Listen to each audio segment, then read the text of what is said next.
Sadly, you're going to be leaving Belitung this morning and headed north somewhere between 140 and 240 miles. We haven't decided yet, depending on whether or not we get the promised southerly that Windy keeps promising. It doesn't seem to eventuate up here, but you never know. It might happen. We're going to go to the next island, I think Bangka or something like that, big one, which is about 140 miles, or we're going to go to Lingga, which is about 220, something like that. I'd like to do that 220. Our visas are running out and we need to check out of Batam and into Malaysia within the next 2 weeks. So it'd be nice to get those miles out of the way and get up towards Batam closer, so that I know that we're not going to run out of time on our visas. Yeah, but I think today will be better than the 300. Now main's up, engine's running, chart plotter's on. Time to rock and roll. And it's sunrise.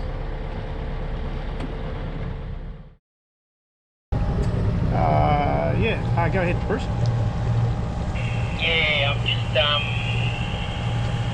did another download on Predict Wind, and it's running 3 or 4 with windy, softening up. But if we do get a little bit of wind this morning, and it's probably best motor sailing, maybe lucky a little bit of sailing, it's going to drop out by dark sort of thing, especially closer to the island. Yeah, got that, mate. Yeah, so I was, and then it sort of comes back tomorrow, sometime, but definitely motoring all the night the closer we get to that island, or wherever we are.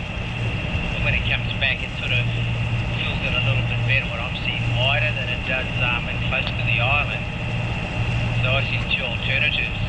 Either we bite the bullet and head to the top of that first island, or midway up there, the north side of the bay on Bangka Island, at the Tong somewhere, or stay wide and just motor through the night, and then hopefully get a bit of breeze in the morning to carry us through to the next hole. Yeah, hard to say what's going to happen. Yeah,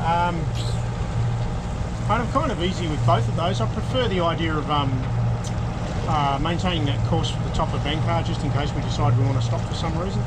I'm doubtful we'll see any real wind even tomorrow. Yeah, for sure. Yeah. So I'm just going to adjust midway between the top of that island and a bit to the north, and then just see what happens about midday, 11 o'clock midday. If we're not got any breeze then, I'm just going to head straight to the top of that island. As long as we keep our revs down, we should be able to motor for 48 hours if we need to. Yeah, it's Freycinet, Daryl and Cheryl on Freycinet, myself on Jenna 2. Roger, mate. Yeah, you would have heard our little chatter because it doesn't look like much is eventuating, but yeah, we're just going to roll the dice and probably still look at the top of the island as an alternative at this stage. It's not a bad idea because going a little bit wider puts you in some reasonable current head on.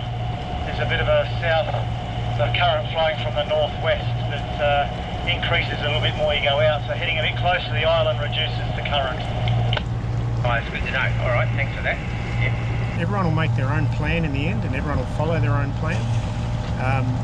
But to be able to bounce off each other and get new ideas and things that you haven't thought of, you've always got to have your mind open. Because as soon as you start thinking you're right and you know it all, the sea will jump up and bite you in the butt. I like this English food a lot. Cloud. You like the cloud? Yeah. So we had a southerly breeze come in for about 3 hours, which was predicted to be from when we left, all day, through tonight and through tomorrow. Of course, what really happened was we got about 3 hours of it. Then the wind swung around to the northwest, which is exactly where we want to go. And it's been sitting in the northwest, all day, apart from that southerly that we had. So we got to the point where the only progress I was going to make was if we headed directly to our destination I've got the headsail furled up because I can't keep it full. The wind's dropping off, it's down around 5 to 6 knots right on the nose. Yeah, so we're motoring. We're making 5.2 knots. That's not too bad. And the sea state is settling down, so initially we were punching a little bit, which was slowing us down quite a lot. But now that the sea is starting to calm, the boat is not hitting the waves as much. It's allowing it to ride up and over without, you know, bringing it to a sudden stop every 3 seconds, which is allowing those that speed to sort of stay up a bit. It looks like we've been motoring all night. My guess is that this wind is going to drop right out and we'll end up on a glassy, smooth sea tonight. And then in the morning, I think we're just going to get variable thunderstorms, little squalls, and then down to nothing like this, and I think it's just going to be all over the place. So luckily we've got the fuel to motor all the way to where we want to go. Distance to go now is about 155 nautical miles, so it's going down a little bit by a little bit. I imagined it was going to take us 48 hours, and it looks like we're pretty much spot on that at this point. So we've done 12 hours, we've got 36 to go. Everything's so unpredictable here. We went from total glass out and motoring to a 25 knot squall and heaps of rain. That's lasted maybe 30 minutes, and now we're just left with the rain and lolling about in about 12 knots of wind. Again, coming from directly where we want to go.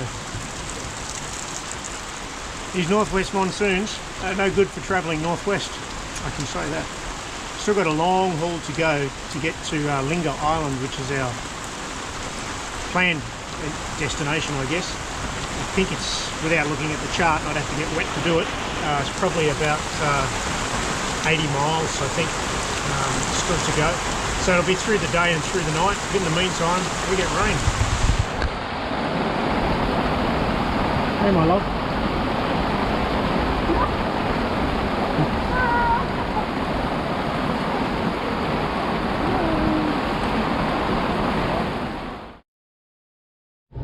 Fill you in on the current plan. So we've come out of the north coast of Belitung here, and we're headed all the way around the top of Belitung Island here. We're already up the top here, and our ultimate goal is Linga Island up here. So from here to here is about 200 nautical miles, maybe 220, something like that. And then of course we've got to go a little bit further to find an anchorage that we're happy with. So we're well over halfway, but we do have a tide setting against us pretty hard. So we're making 3.8 knots over the ground, and through the water we're making probably 4.5 to 4.7, something like that. So we're losing almost a knot right at the moment, which has been a real pain in the ass. But you can see the AIS traffic around us. We're heading in this northwesterly direction, which is where all the wind and all the current is coming from, so we're doing it tough. We're about to go through these two islands here, 30 miles away, and then we've got another 55 to go further up to the Linga Islands up in here. We'll find an anchorage up in here somewhere, somehow, at some point, which then sets us up for our jump through the islands here to Batam, and in Batam we'll be stepping off from Indonesia into Malaysia. So we're close to having completed Indonesia pretty much east to west. Only a couple of 100 miles, not even that probably, away from having that done. So we're kicking some goals. This wind has been incredibly unpredictable. It's come from everywhere, mostly the northwest, which is where we're trying to go. It sets up a little sea, which then we have to motor against once it drops out, and it sets up a current at the same time. We did get a little bit from the west, or from the southwest there for a little while, and we had a cracking sail for about 20 minutes. So by the time I got the boat set to take that southwester, got everything trimmed up, and she was making way and punching into these little seas that have been left behind. By the time I went to go to get the camera and show you guys how fat a sail we're having, The wind dropped out and we're back to this. Anyway. Hello my baby, what do you do?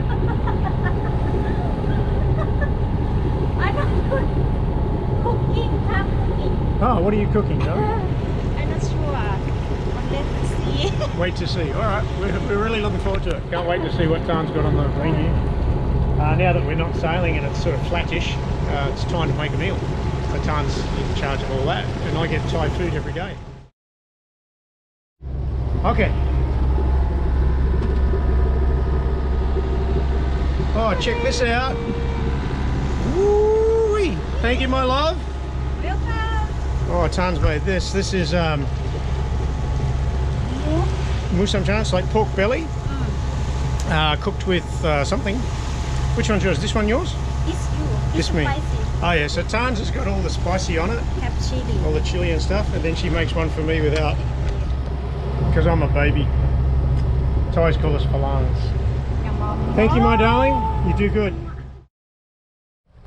Well, we're surrounded 360 degrees by active fishing boats. They're all moving, at least one way or another.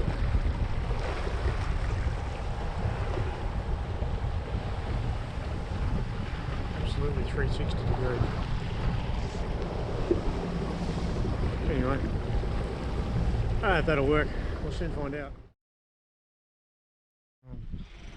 So we spent the night at an anchorage here in Linga Island as we push further north.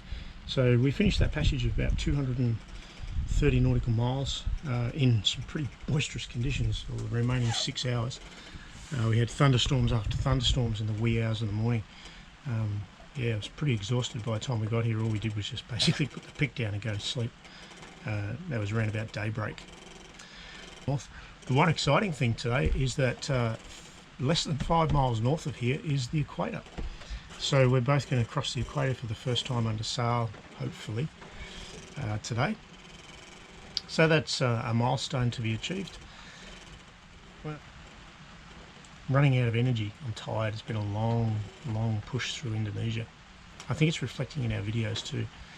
I'm just not shooting as much as I should. But having said that, I've been very busy on these passages because the weather has been all over the place. You know, we're having a bit of thunder in the background.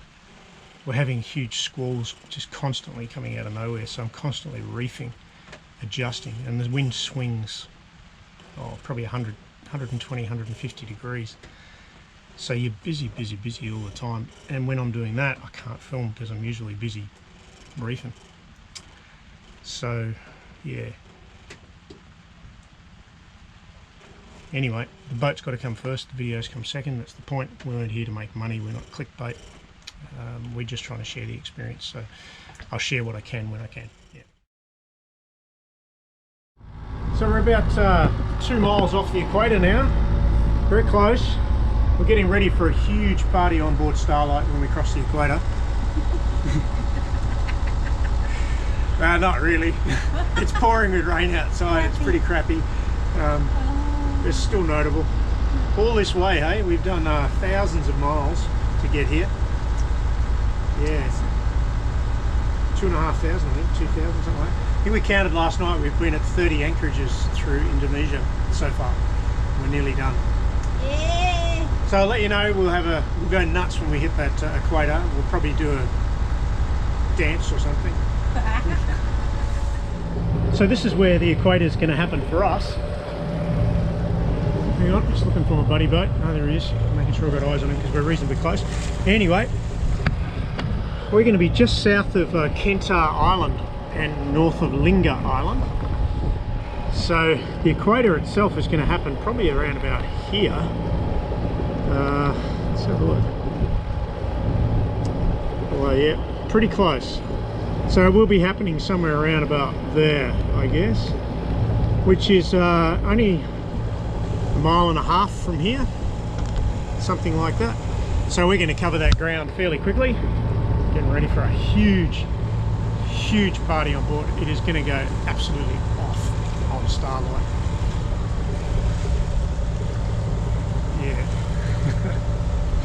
But it feels pretty good. First time I've ever crossed the equator, so under sail or under motor on a boat. 5, 4, 3, 2, 1, and about there somewhere. Yeah, we're across the equator. Oh, that's cool. Give me a kiss. Yay.